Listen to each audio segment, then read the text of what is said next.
আজকের রেসিপি হলো নিরামিষ আলু পনিরের তরকারি। হ্যালো বন্ধুরা, আপনজন কিচেনে আপনাদের সবাইকে স্বাগত জানাই।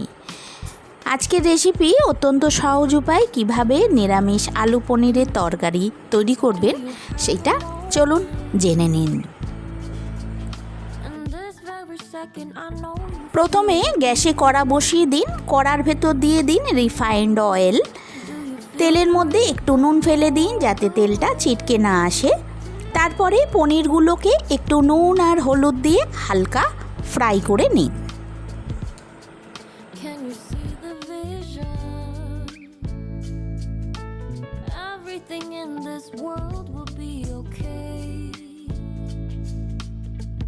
দেখুন পনিরগুলো আমার হালকা ফ্রাই হয়ে গেছে। এবার আমি অন্য বাটিতে তুলে ফেলবো।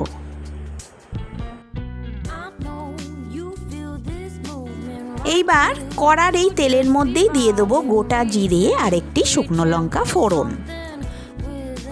এইবার তেলের মধ্যে আলুগুলো দিয়ে আলুগুলোকে আবার হালকা করে ফ্রাই করে নিতে হবে।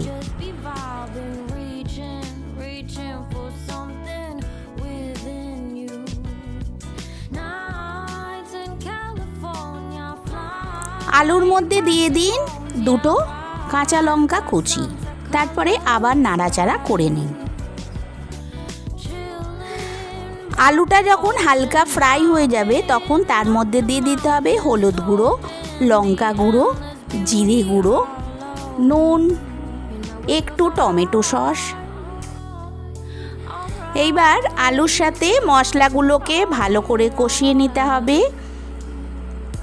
তারপরে দিয়ে দিন হাফ টমেটো কুচি, আবার খানিকক্ষণ নাড়াচাড়া করে নিন। মশলাটা আমার আলুর সাথে সম্পূর্ণ কষানো হয়ে গেছে।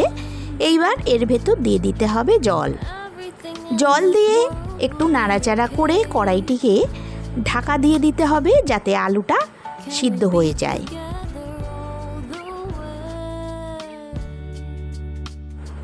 দু মিনিট বাদে ফিরে আসলাম। দেখুন আমার আলুগুলো সিদ্ধ হয়ে গেছে।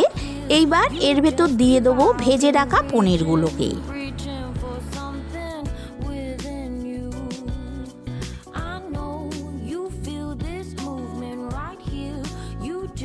পনিরগুলো দিয়ে খানিকক্ষণ নাড়াচাড়া করে আজকের রেসিপিটা তৈরি করে নিতে হবে। আমার আজকের রেসিপি নিরামিষ আলু পনিরের তরকারি পুরোপুরি কমপ্লিট হয়ে গেছে। এইবার আমি গ্যাস বন্ধ করে দেবো এবং কড়াইটিকে 2 মিনিট স্ট্যান্ডিং টাইমে রেখে আপনাদের সামনে পরিবেশন করব। এই রেসিপিটা আপনারা গরম গরম ভাতের সাথে খেতে পারেন। খুবই টেস্টি এবং সহজ একটি রেসিপিটা ভালো লাগলে লাইক, কমেন্ট, শেয়ার করতে ভুলবেন না কিন্তু।